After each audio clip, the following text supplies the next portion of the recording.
எனக்கு புரியல. தமிழகம் மட்டும்தான் விதிவிலக்கா? இந்தியா முழுவதும் விவசாயம் வருது, இந்தியா முழுவதும் நீட் இருக்கு, இந்தியா முழுவதும் ஒன் நேஷன் ஒன் கண்ட்ரின்னு ஒண்ணு இருக்கு, ஒன் நேஷன் ஒன் ஓட்டுனா இருக்கு. அப்படின்னா இருக்கும்போது எதுக்கு இவங்க மட்டும் தமிழகத்துல இருக்கிறவங்க மட்டும் அதுக்கு பயப்படுறாங்க?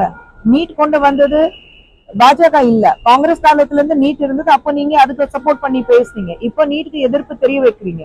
அதே மாதிரி ஒன் நேஷன் ஒன் எலெக்ஷன் இப்போ இல்ல, காங்கிரஸ் காலத்துல இருந்து இருக்கு, கலைஞர் அவர்களுடைய காலத்துல இது ஒன் நேஷன் ஒன் எலெக்ஷன் இருந்தது.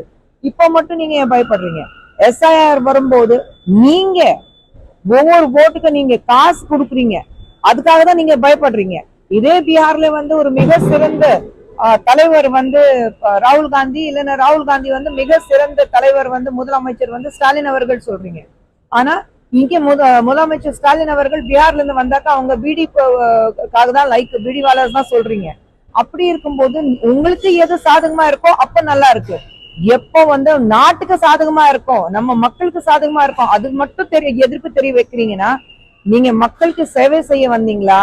இல்ல எனக்கு அந்த நாற்காலி தான் முக்கியம், அதுக்காக தான் வந்தேன், எனக்கு காசு சம்பாதிக்கிறது தான் முக்கியம், அதுக்காக தான் வந்தேன், முடிவு பண்ணிட்டு சொல்லுங்க.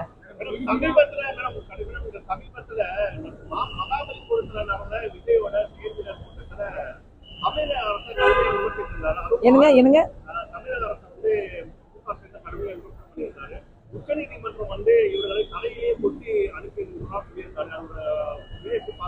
இல்ல, சி, யாராவது தவறாக பேசினாக்கா அதுக்கு நீதி ரீதியாக உங்களுக்கு நடவடிக்கை எடுக்கிறாங்க. That's law and order.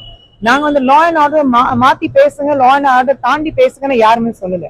நம்ம நாட்டுல சட்டம்னா வந்துட்டாக்கா அது முதலமைச்சர் இருக்கட்டும், துணை முதலமைச்சர் இருக்கட்டும், ஒரு சராசரி மனுஷங்களே இருக்கட்டும், எல்லாருக்கும் ஒண்ணுதான். எல்லாருக்கும் யாருக்கும் அந்த விதிவிலக்கு கிடையாது. உங்களுக்கு வேற சட்டம், எங்களுக்கு வேற சட்டம்.